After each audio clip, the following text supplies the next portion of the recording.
ಒಂದು ಕಡೆ ಮಾಜಿ ಸಚಿವ ಬಿ ನಾಗೇಂದ್ರ ಅವರ ಹುಟ್ಟುಹಬ್ಬ, ಇನ್ನೊಂದು ಕಡೆ ಅವರ ಆಪ್ತರ ಮನೆಯ ಮೇಲೆ ಸಿಬಿಐ ದಾಳಿ. ಬಳ್ಳಾರಿಯಲ್ಲಿ ಬೆಳ್ಳಂಬೆಳಗ್ಗೆ ಸಿಬಿಐ ಅಧಿಕಾರಿಗಳು ಅವರ ಒಂದು ದಾಳಿಯಿಂದ ಸಾಕಷ್ಟು ಸಂಚಲನ ಮೂಡಿಸಿದೆ.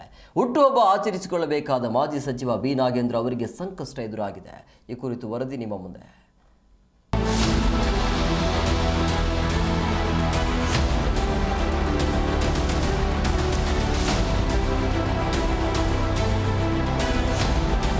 ಹೌದು, ಇವತ್ತು ಮಾಜಿ ಸಚಿವ ಬಿ ನಾಗೇಂದ್ರ ಅವರ ಹುಟ್ಟುಹಬ್ಬದಲ್ಲಿ ಅನೇಕ ಕಾರ್ಯಕರ್ತರು ಖುಷಿಯಲ್ಲಿ ಅವರ ಮನೆಯಲ್ಲಿ ಹೋಮ ಹವನ ಪೂಜೆ ಪುನಸ್ಕಾರ ಮಾಡ್ತಾ ಇದ್ರು.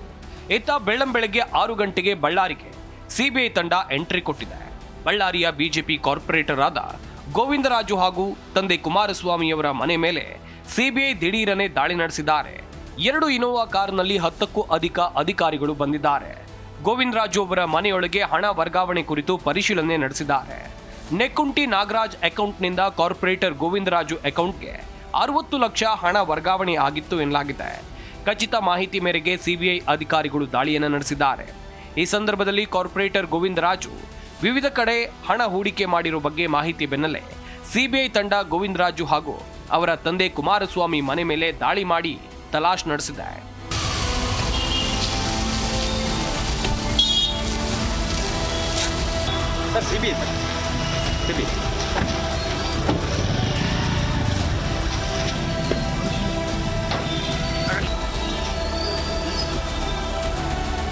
ಇನ್ನು ಮಾಜಿ ಸಚಿವ ಬಿ ನಾಗೇಂದ್ರ ಅವರ ಹುಟ್ಟುಹಬ್ಬಕ್ಕೆ ಸಿಬಿಐನಿಂದ ಬಹುದೊಡ್ಡ ಗಿಫ್ಟ್ ಅನ್ನೋ ಹಾಗೆ ಬಂದ ಸಿಬಿಐ ಅಧಿಕಾರಿಗಳು ನಿರಂತರವಾಗಿ ಬಿಜೆಪಿ ಕಾರ್ಪೊರೇಟರ್ ಗೋವಿಂದರಾಜು ಹಾಗೂ ಕುಮಾರಸ್ವಾಮಿ ಅವರಿಗೆ ಪ್ರಶ್ನೆಗಳನ್ನ ಕೇಳಿ ಕೆಲವೊಂದಿಷ್ಟು ಮಾಹಿತಿಯನ್ನ ಪಡೆದುಕೊಂಡಿದ್ದಾರೆ ಎನ್ನಲಾಗ್ತಾ ಇದೆ. ವಾಲ್ಮೀಕಿ ಅಭಿವೃದ್ಧಿ ನಿಗಮ ಪ್ರಕರಣದ ಪ್ರಮುಖ ಆರೋಪಿ ನೆಕ್ಕುಂಟಿ ನಾಗರಾಜ್ ಖಾತೆಯಿಂದ ಗೋವಿಂದರಾಜು ಖಾತೆಗೆ ಹಣ ವರ್ಗಾವಣೆ ಬಗ್ಗೆ ಎಳೆಯಾಗಿ ಸಿಬಿಐ ಅಧಿಕಾರಿಗಳು ಮಾಹಿತಿಯನ್ನ ಪಡೆದುಕೊಂಡಿದ್ದಾರೆ. 10 ಜನರ ತಂಡ ಇವತ್ತು ಬಳ್ಳಾರಿಯ ಕಾರ್ಪೊರೇಟರ್ ಮನೆಯಲ್ಲಿ ವಾಲ್ಮೀಕಿ ಅಭಿವೃದ್ಧಿ ನಿಗಮದ ಹಗರಣದ ಎಲ್ಲ ಮಾಹಿತಿಯನ್ನ ಸಿಬಿಐ ಅಧಿಕಾರಿಗಳು ಮೂಟೆಯಲ್ಲಿ ದಾಖಲೆ ತೆಗೆದುಕೊಂಡು ಹೋಗಿದ್ದಾರೆ.